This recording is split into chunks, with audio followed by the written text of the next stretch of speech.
And for those of you who haven't actually taken a class with me, I think there are some new faces out there. We are just gardening here at my house. I named my gardens Farmstead Gardens because the farmstead is the place on a giant farm, which ours isn't that big, but if you had a huge farm, the farmstead is where the home is. And it's usually where everything that's grown in the farm comes back to then either be made into something delicious or sent out into the world. And so we named it Farmstead Gardens because we're trying to make ourselves a little food forest out in the backyard. And I know some of you know the place, but others I will take, we'll take you out with the little camera here and go explore while you guys are catching up on chopping or crust making. But as usual, the other thing you guys know about me in my classes is I talk way too much. So I'm gonna stop. First thing you're gonna need for crust making is a lovely bowl. You're gonna need some all-purpose flour. You gotta have flour. If you're gluten-free, you can definitely use a gluten-free flour. And we'll have a couple instructions on how to work with that a little better later. But everything goes sort of to plan with that, just like with regular flour. Of course, salt. I like to keep mine in a dish so I can grab big pinches. But you guys might have a shaker, so that's all good. Let's see, what else are we gonna need? A little bit of baking powder. There it is. Giant jar of baking powder. I keep that alongside. Whenever we're baking, you never know when you're gonna need a little baking powder. I'm gonna pull the camera up a little bit. Next, let me check my recipe. Oh yes, apple cider vinegar. And any vinegar will work. What you're looking for is something acidic and tart. So there's all sorts of different types of vinegar out there. I usually recommend not balsamic vinegar, but things like red wine or distilled white vinegar or something like that would also work. Apple cider is my favorite. And we've got to have, of course, butter. So let me just look in the old fridge. I like to keep my butter cold when making pastry. So I'm gonna pull out a stick from my pound of butter here, but I'm just gonna put it right back in here until I need it. So if you guys have your butter out, put it in the fridge. We wanna keep it cold, and I'll tell you a little bit about why that is soon enough. The other tool you're gonna need, of course, is a measuring spoon. Let's see, we need a half a teaspoon measuring spoon. So I've got my half TSP measuring spoon there, and a knife to chop the butter. I like to use my knife that looks like a stick of butter, but I like to use a sharp knife. You could probably use a butter knife too. If you're gonna use a sharp one, remember you're gonna use your claw, keep your hands protected. I'll show you that again. We'll go over that one more time in a minute. And then a pastry blender. This is a pastry blender. It's got a lot of like little blades on it. They're not sharp like a knife, but you can hold it and you can, stab it into the bowl and scrape together your butter and your flour. Now, this is a special tool. Some of you may not have it.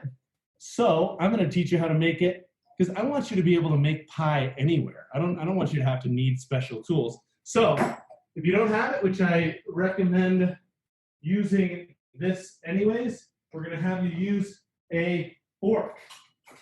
So grab a nice big thick fork. I've got one with nice strong tines, and it's hard. I'm rarely in a place where I don't have a fork. So we can use that instead of the pastry blender, okay? And let's see here. I think that'll do it. So let's start measuring out things. You're gonna need 1 1/4 cup of your flour. So here's 1 cup measurement right here. Did I do that right? Nope. Like that. 1 cup, and then its little neighbor, the 1/4 cup. That's a 1/4. So one of these single cup, oh gosh, measurements there. And remember, when you measure your cup, you give it a scoop, and then I usually use like my fingers are pretty good. You can use a knife and just scrape it so it's flat, because you don't want to have a big dome. You want to have it nice and flat. That way the measurement is perfect. So 1 cup in, and then 1/4 cup, like that.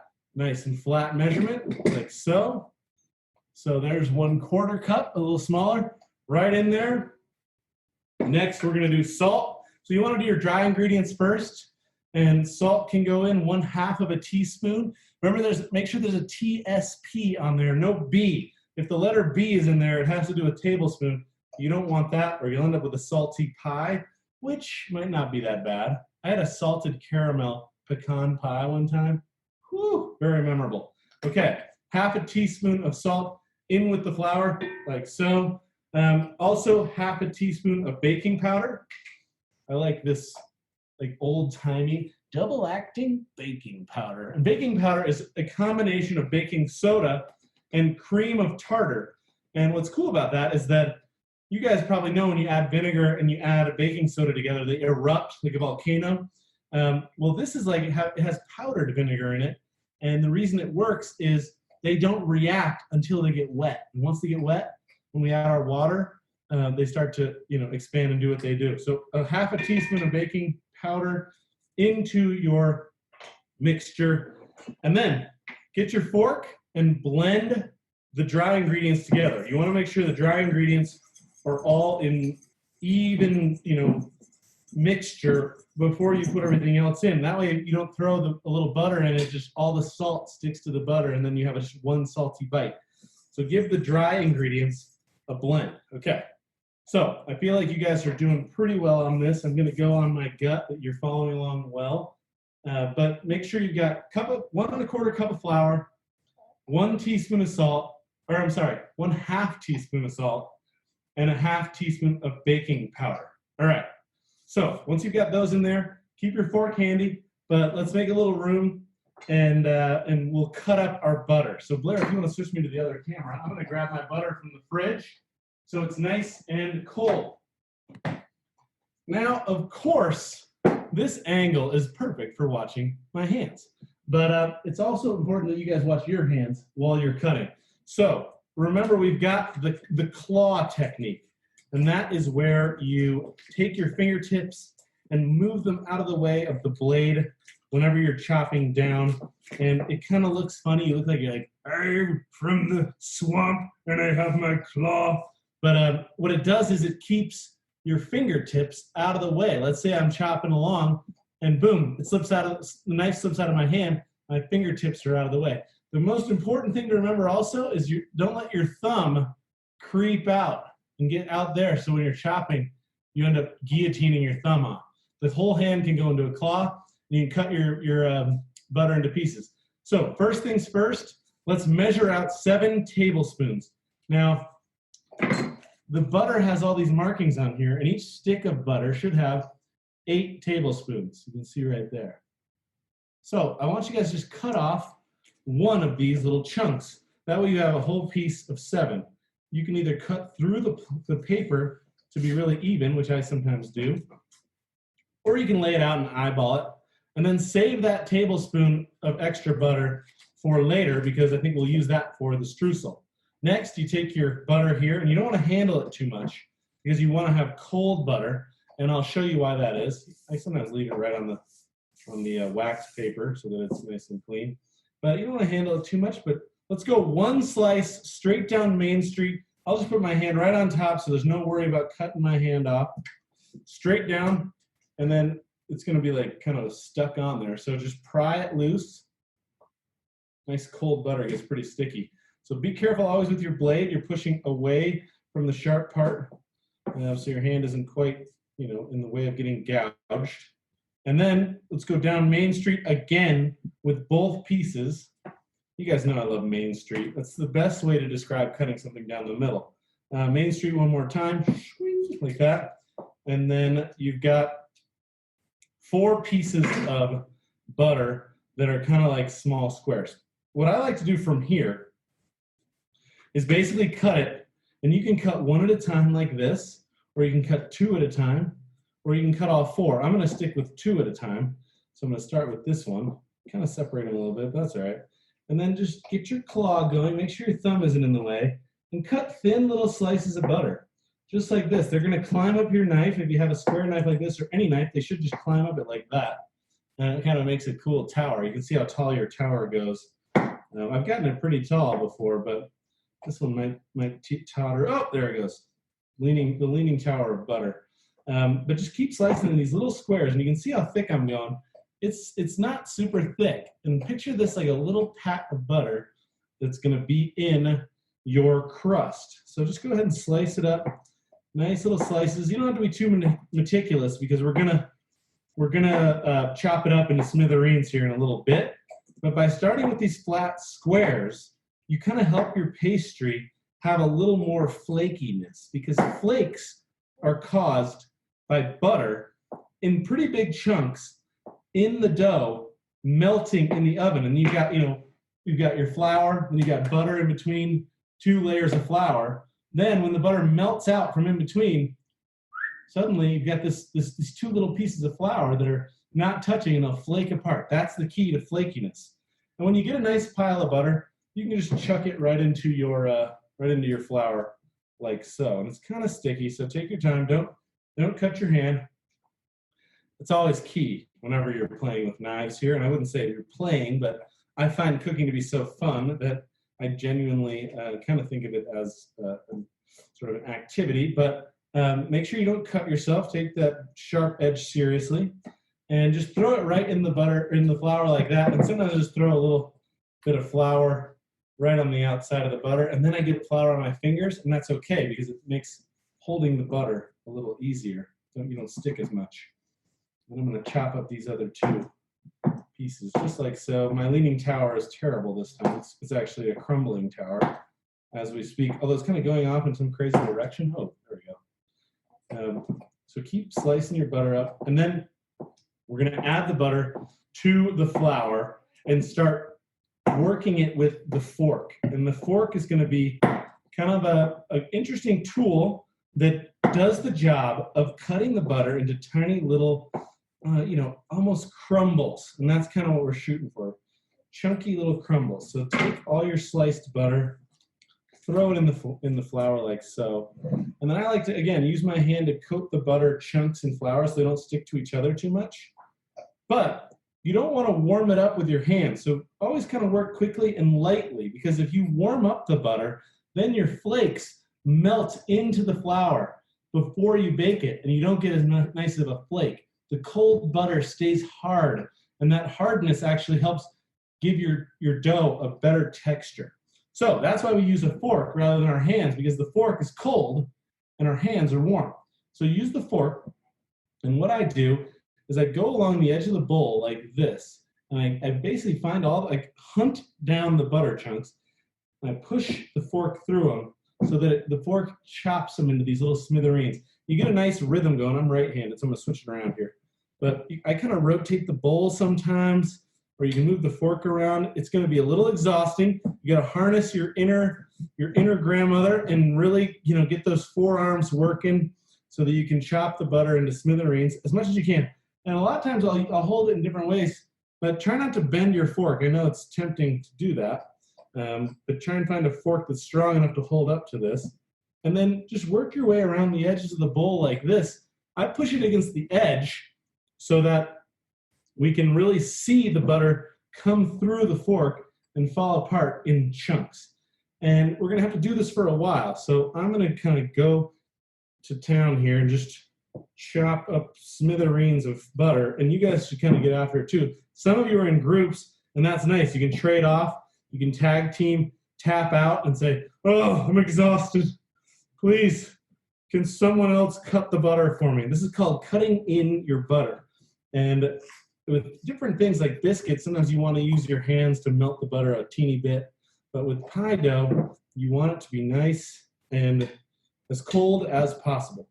So work it for a while, and then I kind of fluff it up as well and look for individual chunks, and I'll just hunt them down and specifically slice them so that none escape the wrath of my fork.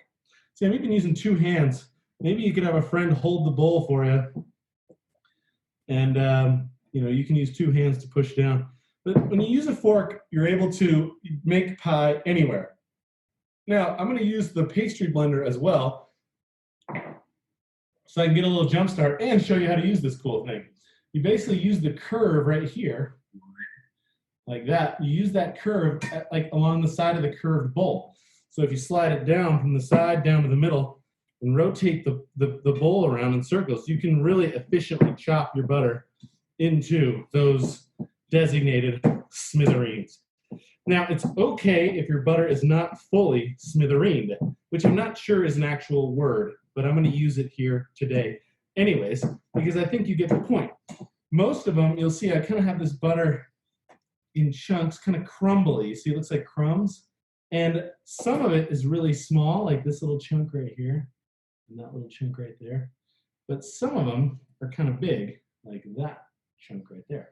And that is okay, because that's going to come together a bit more after we add our liquid.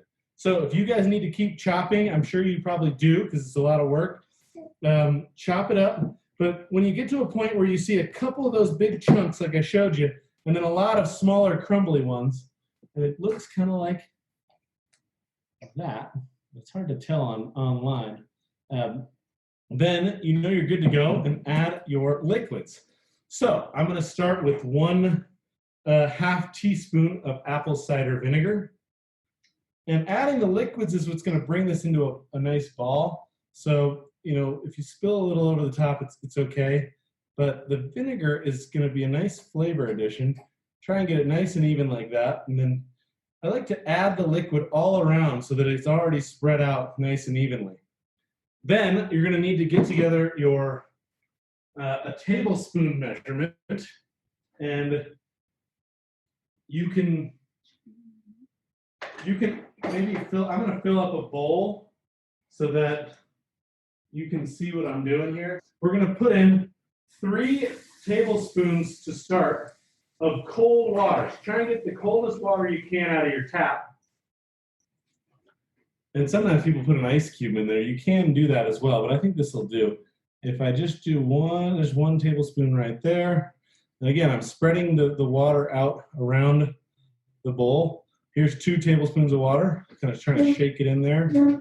There's 3 tablespoons like so. Once you've mixed it up, kind of grab a clump, pretty big clump, and squeeze it. Not through your fingers, but just squeeze it like, and see if it forms a ball. And look, it's not quite a ball there. So I'm going to work it a little bit with my hands and kind of try and squeeze it into a snowball style forming. And it feels a bit dry still. But as my hand warms up that butter, that'll help it stick together a little bit better. And also, we have another tablespoon to add. And again, all these measurements they're fairly exact, but all the things that affect your crust are at play here. So I'm going to actually add a 5th tablespoon of water. And hopefully that's enough. But if some of you are really struggling after 5 tablespoons, go ahead and add a 6th tablespoon. And I think you'll be all right. You just want to be able to roll it out. And first of all, roll it into a nice ball. So kind of knead it. You know how kneading is where you press it flat and fold it back on itself like that?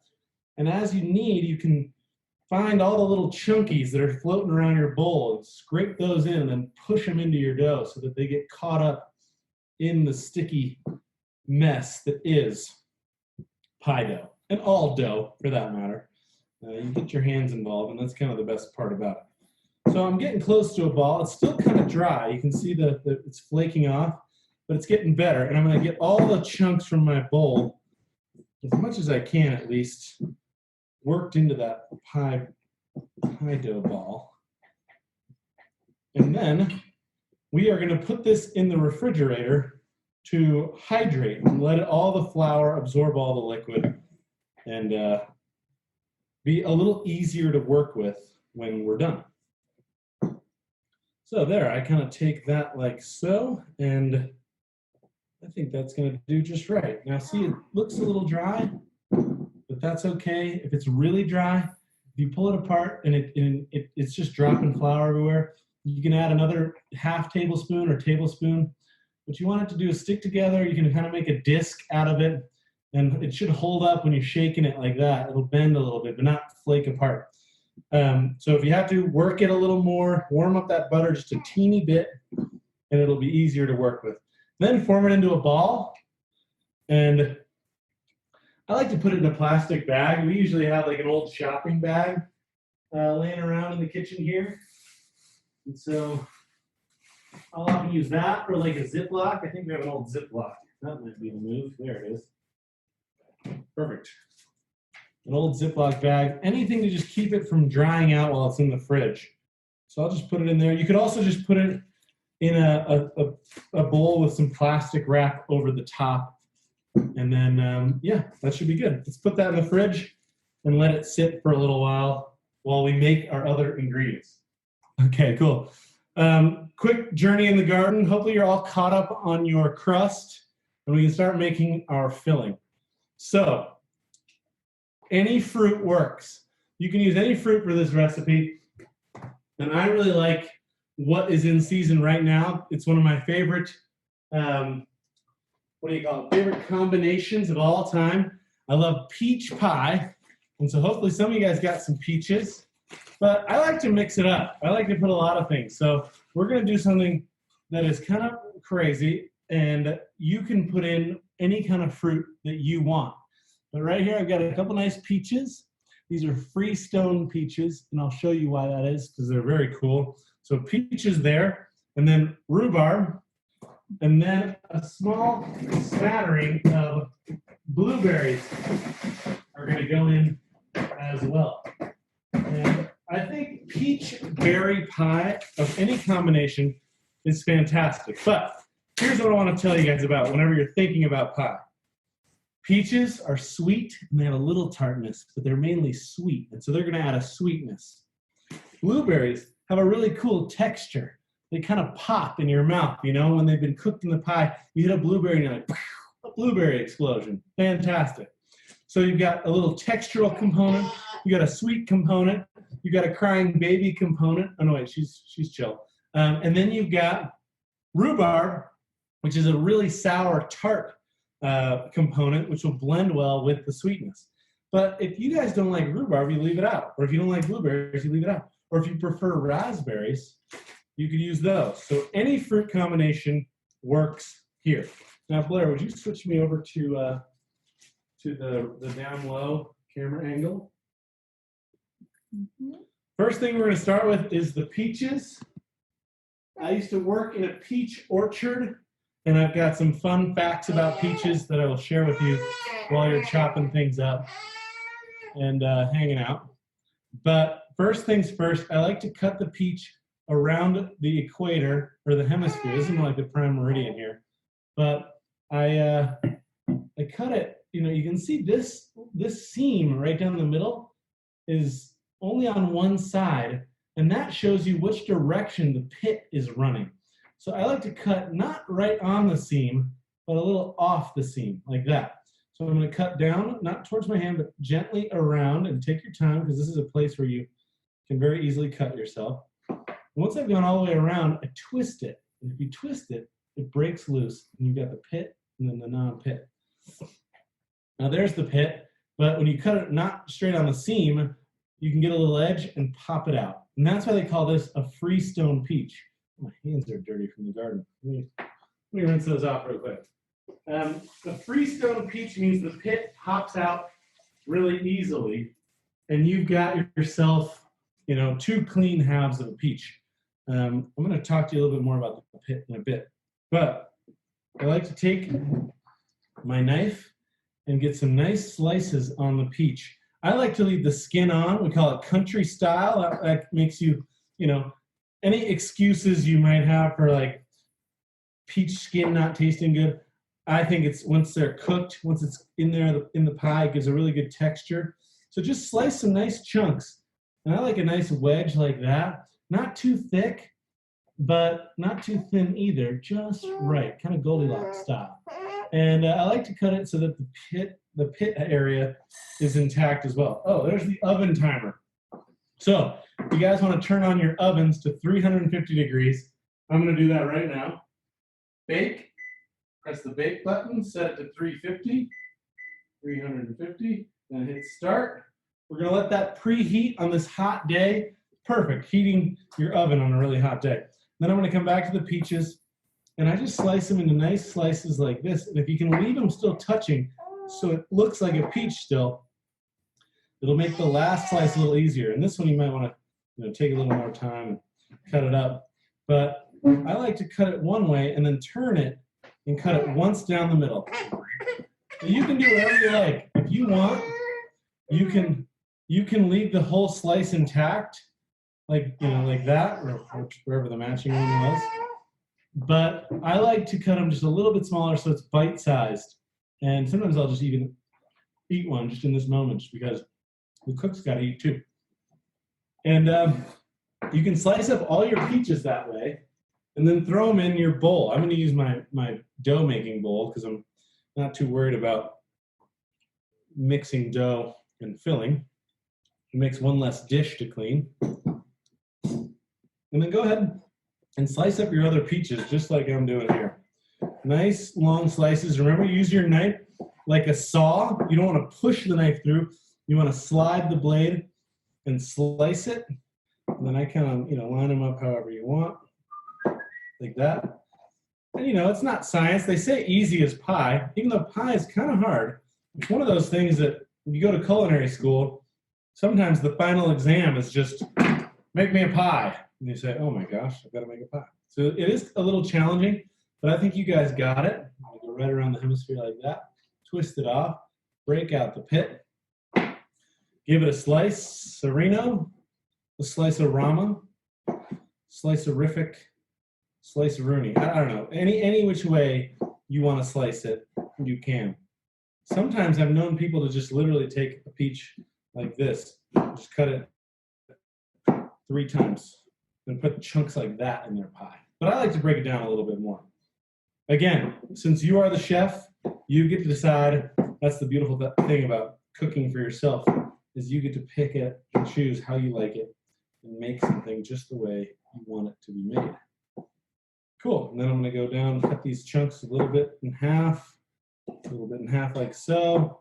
Hopefully you guys are chopping away. Some of you guys are probably beat me because you've gotten really good with your knives. And then into the old bowl. Oh, I forgot. We need to measure it. So it's nice to have about 4 cups. And, I like to go a little. You can always make a dome on your pie. So if you go a little more, that's okay. But let's make sure we got enough here. All right. So this is 2 peaches, I think. And I've already at over 2 cups. I kind of push them down. I like to get it full of fruit. So kind of pack it in there. Got 1 more peach here. So we'll see where that takes us. I'm going to put these 2 cups in my bowl. So now I know I've got 2 cups in the bowl. And I'm going to go around the hemisphere again. Pop the pit. I used to make pies for a living. And so I did this to a lot of peaches. And let me tell you, a peach out of an orchard, when I used to work in this peach orchard, man, I'd eat one off the tree all warmed up by the sun. And I could tell with my eyes closed just by squeezing it if the peach was perfectly ripe or not. It took eating 500 peaches before I could actually do that. But by the time I was done with 500 peaches, I could close my eyes, reach up and squeeze a peach and know if it was going to be delicious or not. And it's a skill that I carry to this day, and I'm very proud of it. I go to the store and spend 2 hours in the peach section just being like, this one's not quite right. Ooh, this one's perfect. Sometimes people say like, hey man, it's time for you to leave the store. You've been here too long. But so I've got 2 cups in there. I'm going to go ahead and put the rest of the peaches into my bowl. Okay, two cups in here, and then I've got a little shy of 2 cups in here. So what I'm going to do is top it off with a little blueberry action, like so.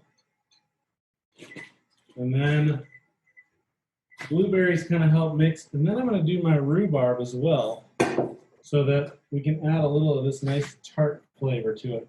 I just love rhubarb everything, so bear with me if you guys don't, but keep chopping up whatever fruits you have. Some of you guys might only have berries, and you're like, dude, I'm done.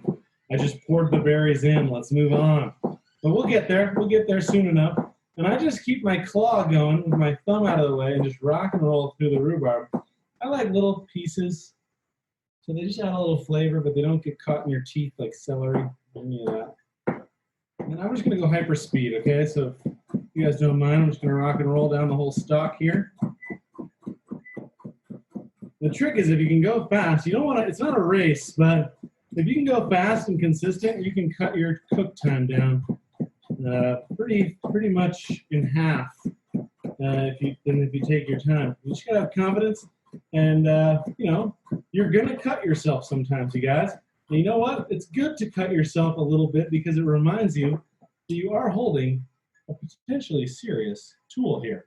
And the knife, when it does cut your hand, usually you feel it and you know in your mind, you're like, oh, I shouldn't have stuck my thumb out there. I knew I shouldn't have, but I did it anyways. It's one of those kind of feelings where you're like, I need to not do that again. But honestly, I cut myself pretty regularly still, probably because I cook so much.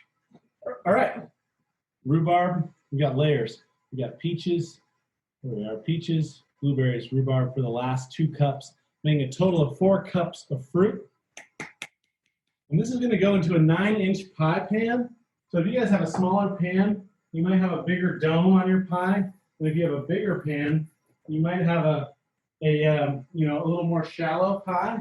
That's okay. This is my big ceramic pie pan. It's very cool. It works out well. But if you have a metal one or a glass one, any of them will work.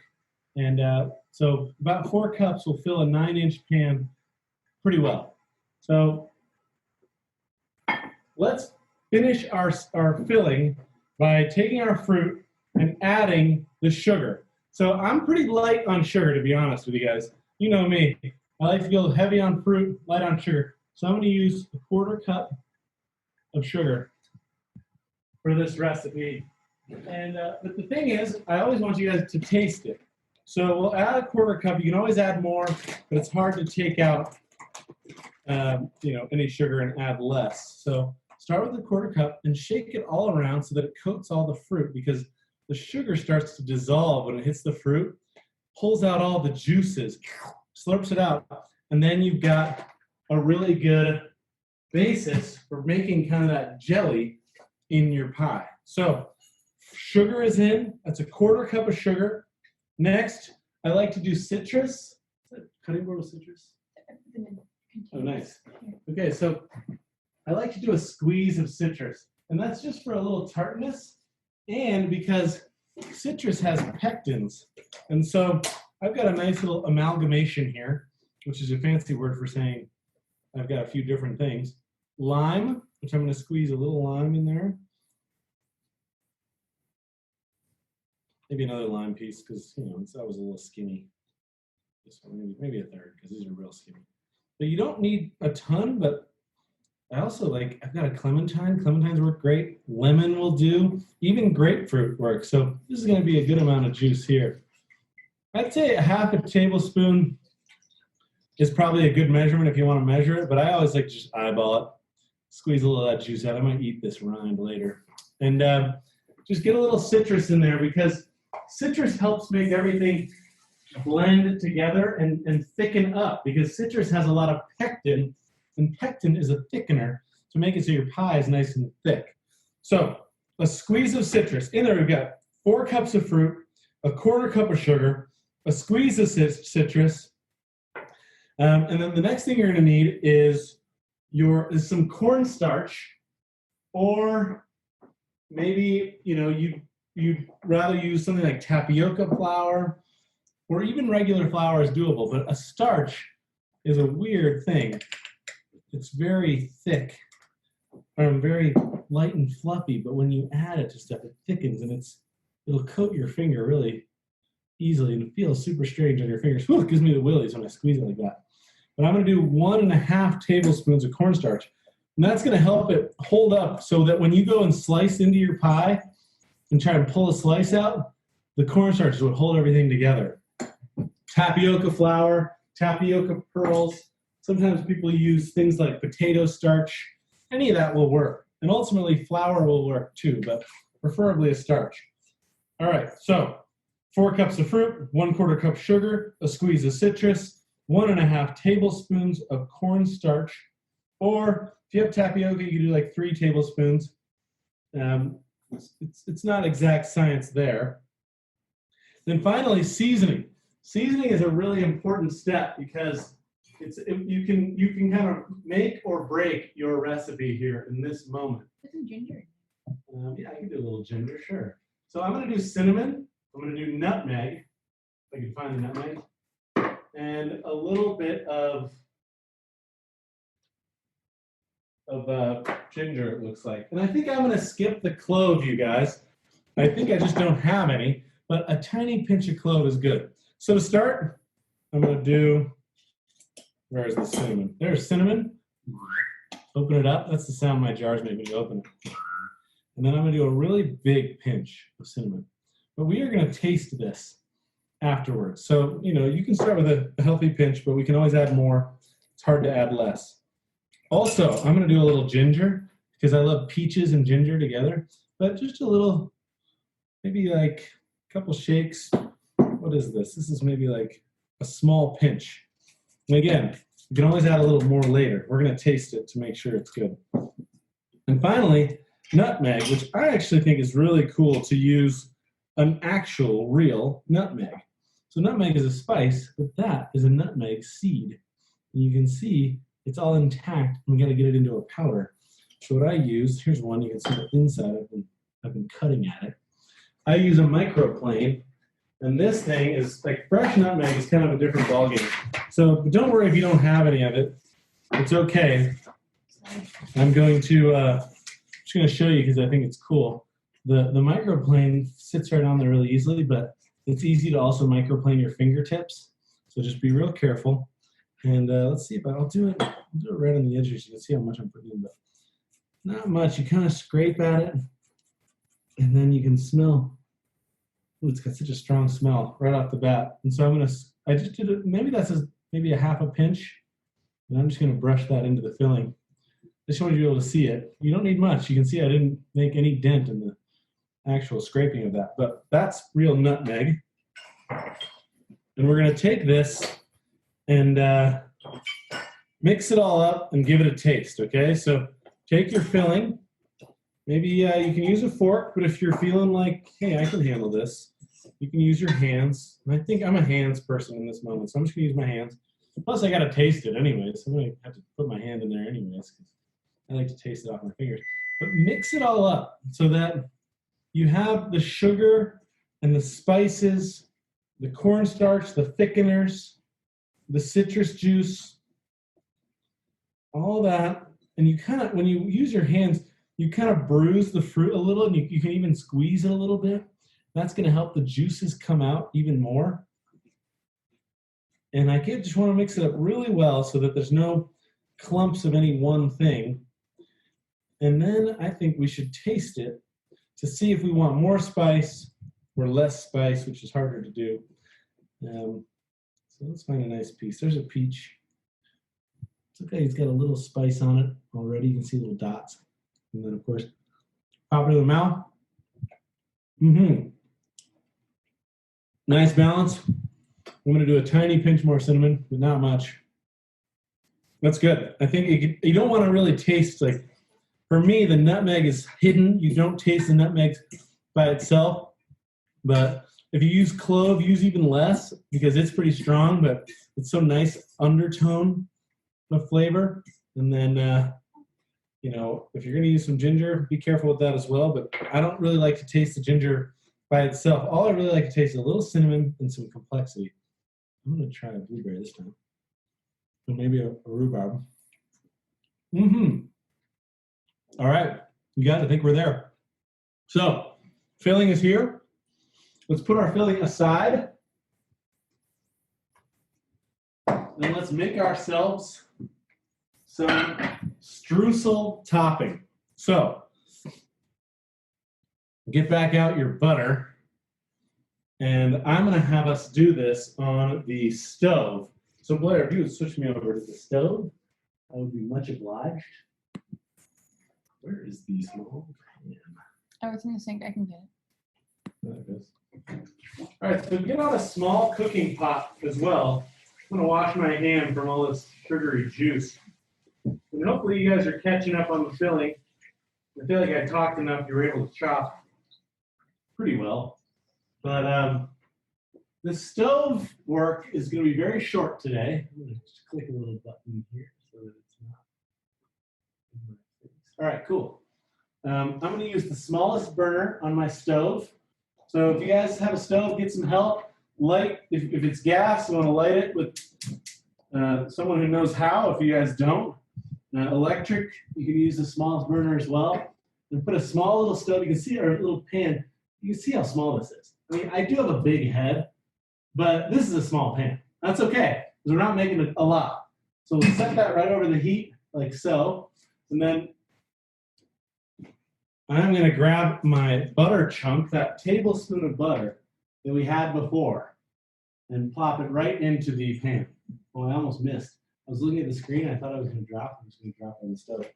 But there you have your butter, and that's 1 tablespoon of butter. So I want you guys to also add, and I kind of messed up your recipe on here, but I want you guys to also add 1 tablespoon of sugar. And you can either use regular sugar, which I'm going to use here, or brown sugar as well. Brown sugar has kind of more interesting flavor, and it really blends well with the molasses that's in brown sugar. It blends well with the fruit. So feel free to use brown sugar if you like. You guys know me. I like to cook with a little bit of a recipe and then a little bit of the seat of my pants, which is okay because it allows you to be flexible. When you show up somewhere and you're backpacking through New Zealand and you're in some camping area and you don't have enough ingredients to make exactly what you want, you think back and say, oh wait, I can thicken that with cornstarch. I don't need coffee. You know, it makes you a little bit more flexible cook. So we've got butter in there melting, sugar in there melting. Make sure your burner's on low. You don't want to like burn anything, and start mixing that butter as it melts with your sugar, and then go in with 2 tablespoons of flour. 1 tablespoon in, 1 more. This is going to help thicken our streusel up. And streusel is basically just a crumbly top. We can crumble all over the fruit, keeps the fruit from boiling over, and it kind of adds a little extra texture and flavor. 2 tablespoons of flour. And then, of course, finally, my favorite ingredient in streusel is oats. I love when the oats get all coated in flour. So I'm going to do 2 tablespoons of oats. And we'll see how this turns out. It might be a little bit crumbly, but that's okay, because there's plenty of liquid in the pie to deal with it. So then just take your spoon or whatever you're doing and mix everything together. It's a simple way to make a little topping that you can then put on your pie to help make it a little prettier, helps hold together the top, and I think, adds a little bit of a textural and flavor component. Now, if you had any other crazy ingredients you wanted to add, you could do it, like slivered almonds, sliced almonds. I put that in my streusel before. Even things like pumpkin seeds. I don't know, any nuts, sunflower seeds.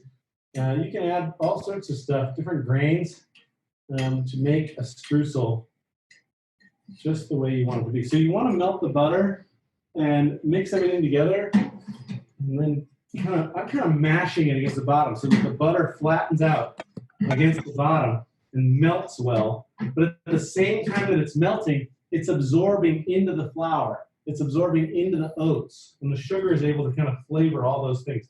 Just kind of spread it around. Take your time. You don't want it to be liquidy and soupy. It's not a bad thing if that happens, but you can. And we got a question here. Oh yeah, question. What's up? How many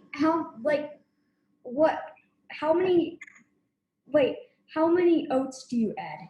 Like 2 tablespoons. 2 tablespoons. Okay, thanks. You got it. And so and then you can adjust those measurements. If you feel like you want it drier, you can add a little more flour. If you want it wetter, you can add more oil, more butter. But I think this is a pretty good measurement. So I'm going to let it sit just like that. It's kind of weird looking and crumbly, but when it gets on top of the pie, it gets golden brown, crispy, and really good. So I'm going to take it off the heat. I'm turning my heat off, actually, and let it sit there. We'll come back to that once it's cooled down a little bit. Okay, so we're at 4 o'clock. We're going to keep going. All right, I hope you guys are with me. Let's get out a rolling pin and our dough from the fridge, okay? So, if you would switch me back to the main one, that'd be great. All right, you guys. I've got my dough from the fridge. I'm going to pull it out. But you also want to have some flour nearby. I got to clean off my station. This is terrible. Rolling pin's right there. Rolling pin? Flour. It's over there by the stove. Stove, other side. Oh my gosh, there it is. I carried it off. Okay, have your flour nearby, and I'm gonna put my pan here. But basically, you gotta if your hand is gonna stick to the dough, it's gonna be a little sticky. You want to get a little flour on your fingers and also some flour on the cutting board. So actually, I'm gonna switch you guys back to the close-up camera so you can see. But as I sprinkle the flour around, I just want a thin layer for now. You can see I'm kind of sprinkling it around, makes a nice layer, and then I've got it on my fingers as well, which is really good, so that way the dough doesn't stick too much. And this is going to be a tricky part, but I think we'll be able to make it happen. Just start with getting that flour on your hands and flattening it out into a disc. So I'm like kind of trying to like work it around in circles. You can see how I'm doing this. There we go. That's a better angle. And just get it so it's worked out into like a nice disc. And if it's sticking to your hands, just get a little more flour on there. You can get flour on both hands. And then flatten it out into a disc. And then once you've got a small disc started, then you can set it on the board and kind of push it out with your hands. Now you don't want to work it too much with your hands because they're warm, right? So you get it a little flat and then get out your rolling pin because the rolling pin is cold. Wait, make sure no one's using gluten-free flour. Ah, yes. If you guys are using gluten-free flour, rolling pins are tough. It sticks. So just use more flour on your hands and push it out flat. And if you're using gluten-free flour, oftentimes I'll just take chunks like this of my dough, and I'll take my pan like so, and I'll kind of flatten it really nice and flat with my hands, and then make a patchwork so that, you take, one piece and put it down, and then take another piece and flatten it and put it down so they all kind of work together. That's if you're gluten-free flour, okay? If you have regular flour, the gluten is going to hold it together. So you kind of mash it out and then get your rolling pin. And I like to get the dough really floury. So move it around a lot and then flip it. You see there's flour all over the surface here. Move it around again. And don't be shy to add a little more. You just want to add a little bit at a time, but you can add it many times over. And then sometimes a good move is to have it when you have it on your hands. So just put it all over the rolling pin like this. And that'll help it not stick when you're rolling it. So then you can kind of get it rolling. And I like to go multiple directions. So we go that way one time and then this way another. Oh shoot, I moved the camera. This one, I got it. I kind of roll it this way, then I go this way, kind of going even in all the directions of the compass so that you can get a nice flat, you got a messy work surface, which is a terrible example for you guys, but we're trying to power through a pie in an hour. We're already a little over time, but that's all right. So keep rolling it, and if it's sticking, you're like, oh, it's sticking to the bottom. That's okay. Just set your dough down, pull it up, spread the flour out again underneath, and set it on there. Move it a little bit like so you can tell that it's not sticking, and then roll it a little bit more. Kind of roll it in all directions, and as long as you get a pretty much round-ish thing, you should be good to go. Now you want to roll it pretty thin, and this is always the hard part. How thin should it go? And the way I do it, is put my hand over the top, and I let my fingers touch the cutting board, and you can feel how thick it is with your hand as you kind of gently slide around the surface. You can feel it's thicker right here than it is right here. And you learn that by moving, and right here it's pretty thick too. So I'm going to roll that out, the thick spot, and then roll out this thick spot too, and get it down to about 1/8 of an inch. And that's, a pretty hard measurement to measure. Like get a ruler out and measure this, pretty challenging. So what I do is just kind of keep rolling, feeling it, feeling all the corners. The edges can be thick. The middle gets kind of nice and flat. And then you always check to make sure you're not sticking. So you can kind of slide it. If you can slide it, it's sticking a little bit, but should be able to get off. And kind of, there we go, I can kind of move it. When you get practiced at this, it gets a lot easier. But you roll it out nice and flat and thin. And then I kind of think of it as, I'm going to show you how thick to do this. 1/8 of an inch is maybe as thick as your fork tine. You can see the tines of my fork, and a lot of forks are even thinner, but they're about the same thickness. But I wouldn't worry too much about it, because if it's kind of thick, it'll still be delicious. It'll have a nice strong base. And really what you want to do is have it big enough to fit in your pie pan. So I set my pie pan upside down to measure, and I can see that I have enough dough. It goes all the way around. I have enough dough to fit this 9-inch pie pan. So just check it and then pull it off again, and we're going to put it in the middle. Now, this is a tricky part. I'll show you a trick, but if it doesn't work for you, don't worry. We can patchwork it back together. You take your rolling pin, set it on there, and then lift up one edge and squeeze it to the rolling pin like this. Then you can slowly roll it backwards, and you'll see, and I'm not pushing on it, I'm just letting it roll up on the cutting board like this. And that kind of helps you. Oh, there's a little piece of rhubarb stuck in my dough, of course. Then you can set the pie pan down, lift up the cutting board, or I'm sorry, not the cutting board, the rolling pin, and then unroll it again. You may need some help, but see, it gives me a little room to kind of manipulate it and set it in there. Now, if it rips, don't you worry. We will just use the extra chunks to fix it. So I'm going to catastrophically rip my dough so I can show you what happens. Boom! Oh my gosh! Look at that terrible rip. I've made a lot of pie, you guys. So it's okay. Push the edges down so that they're up against all the walls and down in the corner of your pan. That's important. You want to have it nice and flat, like so.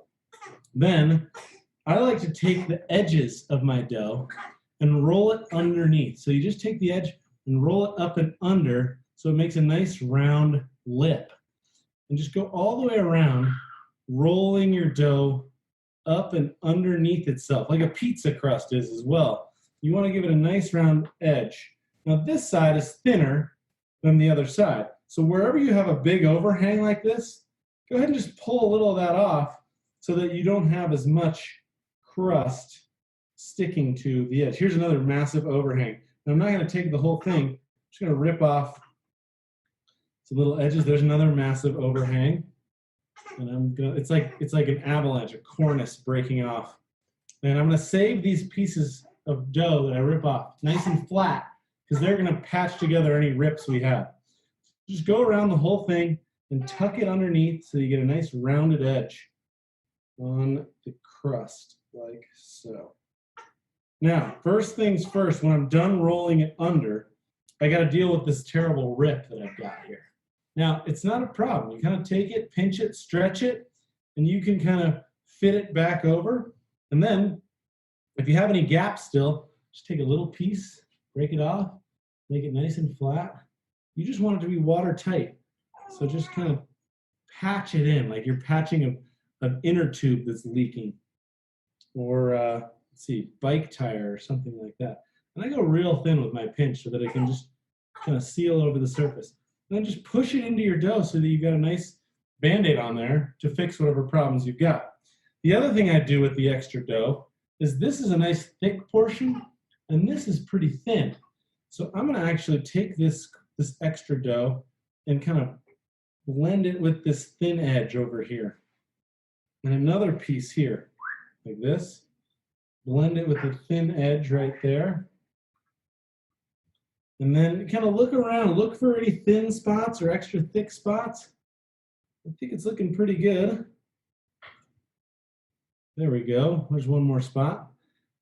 And then you've got yourself a pretty hideous looking pie, right? It's terrifying. Wait, is this what we came here to make this pie? Well, I'm going to show you guys the key to crimping your pie. Now, it's going to take practice, and if you don't get it right the first time, that's okay. But practice makes perfect. Here's how I do it. 2 fingers like this. I put them together. And then see how they fit together like this? Boom. I just squeeze the crust between my fingers, just like this. Then you got a crimp. Then you move to the next one and overlap where you were before. So if before I was right here, look closely, you guys, at this moment, so you can see how to crimp. Like that, and then I just go over one spot and do it again, and then off to the races you go, all the way around. Overlapping on your last crimp with your next one. Sometimes I'll switch hands. Boom, boom, the doom, doom, doom, doom. Crimping is an art form, and I don't do it as well as some people. Some people have a knack for making this stunningly beautiful. But what I like about the crimp is it helps make a nice edge to hold your fruit inside. Let's say your crust or your filling is really hot, tries to bubble up and over the edge. Well, this edge is going to help stop it. Big waves of fruit flying out of there get stopped by that edge. Okay, cool. How's that looking? A little bit better? A little more organized? All right. I'll take it. Okay, so ovens should be hot. So this is the moment. You don't want to add your filling into here at all until the oven is hot. But if your oven is hot and ready to go, then we can add the filling and then sprinkle the streusel over the top and then chuck it in the oven, okay? So that's what I'm gonna do. My oven is ready to go. I'm gonna pull out my fruit bowl. You'll see it's gotten a little more liquidy here, which is good. There we go. There's a little more liquid in the bottom because the sugar has pulled the fruit juice out. But I'm just going to take that and scrape it in with my spoon, or if you have a rubber spatula, anything like that. Scrape it into the middle. This is the fun part. Put everything together, throw it in the oven, set a timer, go play in the sprinkler, and then come back and have a nice slice of hot pie on a hot day. Maybe you want to let it cool down and eat it tonight. But there's most of the chunk, a couple rhubarb chunks in there floating around. And then I like to just spread it out so that it's nice and flat and even. And it's okay if you have a big dome, it's not fitting super well. The dome is fine because it'll shrink down.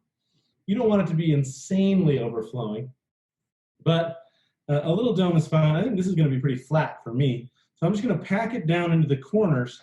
You want to make sure to get the fruit up against the edges as much as possible because the fruit is going to help keep the dough cool while it's cooking so the dough doesn't burn and scorch before the middle is cooked. Just kind of get it close to the edges, like so. Then once you've got that thing filled up the way you want it, nice and flat and even, kind of got a beautiful look to it already. I'm going to get out the streusel, which might be a little warm. That's okay. And I'm just going to get it in my hands. If it's not too hot, don't burn yourself, but hopefully you just have a little warmth to it. All right, cool. So yeah, get your streusel, and I just like to take it in one hand and crumble it all over the top like this. Now, it's going to look kind of weird. You're like, wait a minute, this is strange. But it's going to melt in the oven. It's going to get crispy and brown, and you'll end up with a really nice sort of textural topping. Sort of like granola on your fruit in the morning, but a little more, butterier. But I will say that I eat a lot of pie in the morning. I think it makes a pretty good start to the day. Don't tell your parents I said that, but pie for breakfast is one of the greatest joys in life. So don't be shy to save yourself a slice for the morning. Just maybe don't have it with whipped cream or ice cream in the morning. Maybe have it with a piece of celery or something to balance out the health factor. All right, cool. So sprinkle your streusel all over the top, nice and even. Sometimes I get it along the edges because it can help keep the fruit from overflowing. So I kind of do it all around the edge too. One round, but then you want a little everywhere, so every slice gets a teeny bit. And that's the last little bit of streusel on top. Looking like a pie, right? Almost looks delicious to eat right now. Now, sometimes you have little pieces of peach sticking up. I'm going to push that down in so it doesn't burn sticking out the top. Just kind of look around. There's another little piece of peach. I'm going to slide that one back down in. A little streusel on top. There's a little piece there. Push it down. And I think we are ready to go into the oven. So grab your pie. I'm going to put it in the oven for a solid, let's see, 1.5 to 2 hours. Kind of depends on how hot your oven is. I'm going to kind of set you up so you can see. I like it to be right in the middle. This thing's going to be in here for maybe 2 hours. So always, let the steam out of your oven when you open it. So you open it without your face right in it. And then the steam will come up, and you can just slide it right into a middle rack. Right in the middle of the rack, in the middle of the oven. So it's, not on the top and not on the bottom. And then seal it up and set yourself a timer for, I like to set it for an hour, just so I know to check it, kind of see how things are looking. And then, if you set it for an hour, then you can come in and check the crust around the edge and see how brown the crust is. If it's getting really brown in an hour, you might want to turn the oven down, or you could put a little tin foil around the edges to keep it from burning, because you want the middle, all the fruit juice, you want to see that bubbling. Really a nice bubble, not like a boil, but a little bubbling will show that it's cooked enough all the way through, and that the thickener will harden up when it's cooled. So look for bubbling in the middle, and then a nice brown color, not burned. You don't want it to get too brown on the edge. So just watch that, and set it for an hour, and then we'll check it. You guys can check it, and probably let it go another half hour.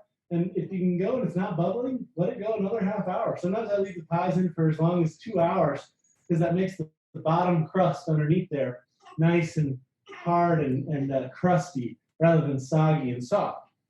And that's pie making right there. So if you could switch me over to the other main screen, Blair, that'd be amazing. Here, I made you this. Blair made a star for a little leftover crust piece. Sometimes people take this and paint a little butter and cinnamon and sugar on there, bake it, delicious. You can throw it in the oven with it. But I wanted to show you guys why I love pie so much. Some of you guys know this about me, others don't, but I used to sell pie at the farmer's market. And there it is, Mr. McGregor's garden.